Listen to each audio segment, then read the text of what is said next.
মালাকুল মউত তার ডান হাতটা নামাজি বান্দার রূহের দিকে এভাবে বাড়িয়ে দিবে। ডান হাত, নট দ্য লেফট হ্যান্ড, বাম হাত নয়। ডান হাত যখন আগায় দিবে, রুহুটা যখন এইভাবে বের করে নিয়ে আসবে, হাদিসে আসছে একটা পিঁপড়া কামড় দিলে যেই পরিমাণ কষ্ট হয়, তার চাইতে কম কষ্ট দিয়ে নামাজি বান্দার রুহুকে কবজ করে বের করা হবে। কিভাবে বোঝাই, কেমনে বোঝাই? এই টিস্যুটা কি দেখা যায়? এত আস্তে বললে তো ওয়াজ হয় না। দেখা যায়? একটু বলেন তো গোপীনাথপুরবাসী, এই টিস্যু কি গোল না চারকোনা? রাইট আনসার, গোল না চারকোনা? নামাজি বান্দার রূহকে কবজ করবার জন্য আল্লাহ রাব্বুল আলামিন জান্নাত থেকে একটা লাল রেশমি রুমালের চাদর জান্নাত থেকে দুনিয়াতে হাদিয়া হিসেবে পাঠায় দিবে। কোন সুবহানাল্লাহ। আল্লাহু আকবার। কি সুন্দর মৃত্যু হবে নামাজি বান্দা। আমি যখন ছোট্ট একটা বাচ্চা ছেলে, বয়স 5 থেকে 6 হবে, আমার আব্বা আমাকে মক্তবে ভর্তি করে দিয়েছে। আমার বয়স যখন 11 থেকে 12, তখন আমি কোরআনের হাফেজ হয়ে গেছি আলহামদুলিল্লাহ। ওই বাচ্চাকাল থেকে 5 ওয়াক্ত নামাজ পড়া শুরু করেছি আব্বার ওয়াসিলাকে ধরে। যখন শুনি যে নামাজি বান্দার মৃত্যুটা এত সহজ হবে, কলিজাটা ঠান্ডা হয়ে যাবে। কিন্তু যখন বেনামাজি বান্দার মৃত্যু কতটা ভয়ঙ্কর হবে, আমার চোখটা উল্টায় যাওয়ার মতো অবস্থা হয়ে যায়। আমার হাত পা কাঁপতে থাকে, একদম কাঁপতে থাকে। আমি নিজে খেয়াল করেছি। এখানে যারা বেনামাজি বসে আছেন, আমার চোখে চোখ রাখেন। যে বেপর্দা মহিলারা আমার ওয়াজ শুনছেন, প্রিয় বোন আমার কথা যেন আপনার কানকে ক্রস করে পার না হয়ে যায়। প্রত্যেকটা কথা কলিজায় গিয়ে আঘাত করতে হবে, ঠিক কিনা বলে? বেনামাজির সামনে যখন মালাকুল মউত আসবে, আমার চোখের দিকে সবাই তাকাবে।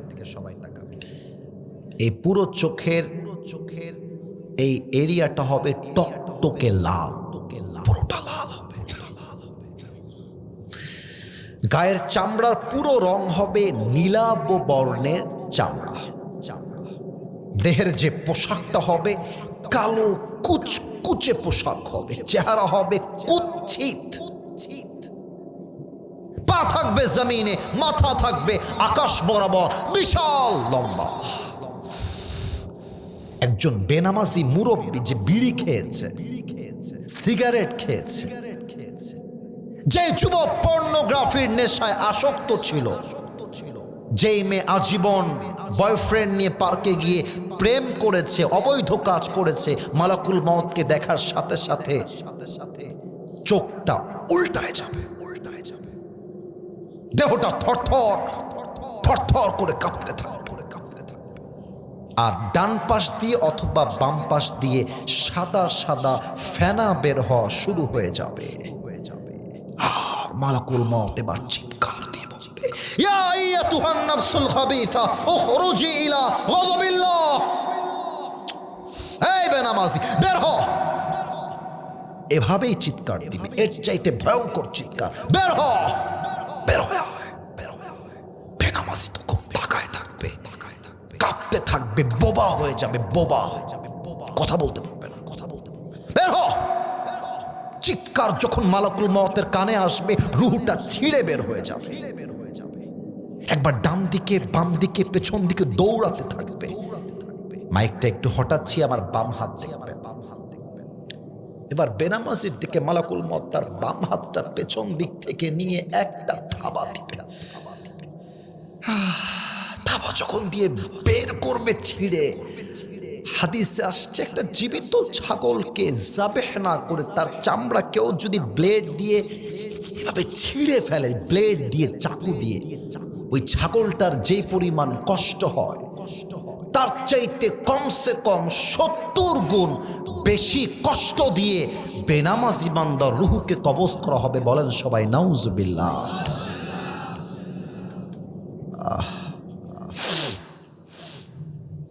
এই ওয়াজ শুনেও যদি কেউ নামাজি না হয়, বিশ্বাস করেন তার মতো কপাল পোড়া হতভাগা এই জমিনে দ্বিতীয় আর কেউ হতে পারে না, ঠিক কিনা বলে? আচ্ছা, একটা কথা বলতে চাই। যেটা না বললে এখন পারছি না আমি, I am forced to talk like that. আমি এসেছি এক্স্যাক্ট 10:30টার সময়, এখন বাজে 11:40। আমার ওয়াদা আছে সবার সাথে, 1 ঘন্টার 1 মিনিটও ডান বাম হবে না। আমার সব জায়গায় একই নিয়ম, পুরো বাংলাদেশ। কিন্তু অলরেডি 10 মিনিট ক্রস হয়ে গেছে।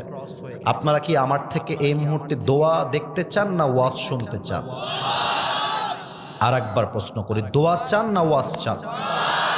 শোনেন, সব জায়গাতে নিয়ম কানুন দিয়ে হয় না, মাঝে মাঝে ভালোবাসা দিয়েও তো হিসাব করতে হয়, তাই না? আমি একটা ওয়াদা চাই সবার থেকে। যারা বসে আছেন হাত তুলতে হবে না, হাত তুলতে হবে না, জাস্ট আমাকে ডাক দিয়ে বলেন হুজুর। আওয়াজটা একটু আস্তে পেলাম, বলেন হুজুর আমরা কেউ দোয়া না করে উঠে যাব। এবার মাথাটা ঝাঁকিয়ে বলেন না। একটু জোরে শুনতে চাই, লাস্ট কথা না। বলেন সবাই আওয়াজ করে ইনশাআল্লাহ। এবার যে প্রশ্ন করব সবাইকে 95% উত্তর ভুল আসতে পারে। আপনারা এই পর্যন্ত একটা ভুলও করেন নাই, কিন্তু আমার মনে হচ্ছে এই পয়েন্টে আপনারা ভুল করতে পারেন। এজন্য খেয়াল রেখে উত্তর দেন। বলেন তো, আমাদের লাশ যখন কবরে দাফন করা হবে, এই ছেলে, এই শালা জীবনেও বউ পাবে না।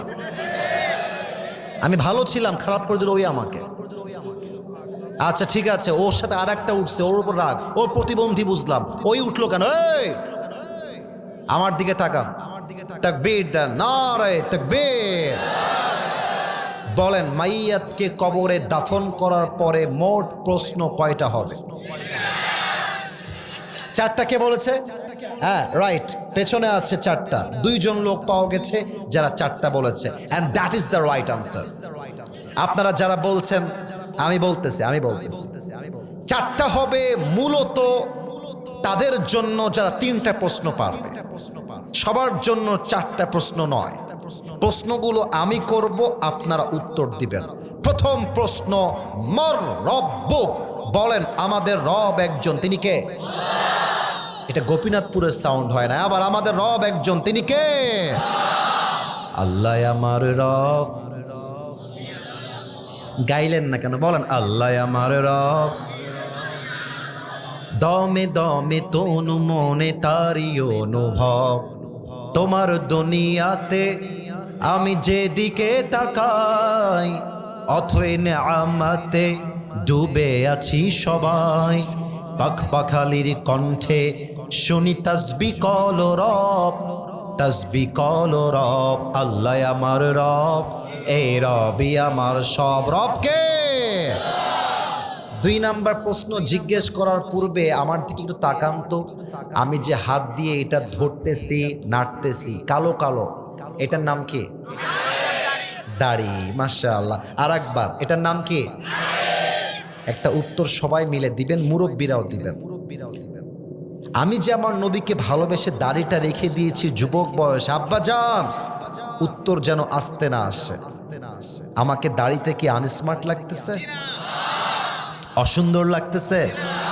আমাকে দেখতে খ্যাত খ্যাত লাগতেছে? অনেক মেয়ে আছে দেখবেন দাড়িওয়ালা দেখলে গায়ের মধ্যে চুলকানি শুরু হয়ে যায়।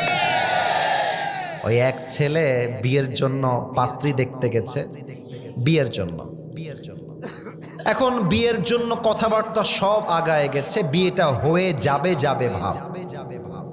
তো যখন মেয়েটা যুবকের দিকে তাকিয়েছে, যুবকটা দেখতে পাচ্ছে মেয়েটা ইশারা করছে, সে একটু ব্যক্তিগত কথা বলতে চায় যুবকটার সাথে। তো যুবকটা একটু সাইডে আসছে, মেয়েটাও সাইডে আসছে। তো বলতেছে, আমি আপনাকে বিয়ে করতে চাই, আমার কোনো আপত্তি নেই, তবে আমার আপত্তি এক জায়গায়। আমাকে বিয়ে করতে চাইলে আপনাকে আপনার দাড়িটা কেটে ফেলতে হবে। নাউজুবিল্লাহ বলবেন না আপনারা? আমি তো আমার ওয়াজে চিৎকার দিয়ে বলেছি, যেই মেয়ের দাড়িওয়ালা পছন্দ না, এদের জন্য বিটিএস এর হিজড়া ছাড়া সেকেন্ড কোন অপশন আমাদের কাছে নাই যুবক ভাই।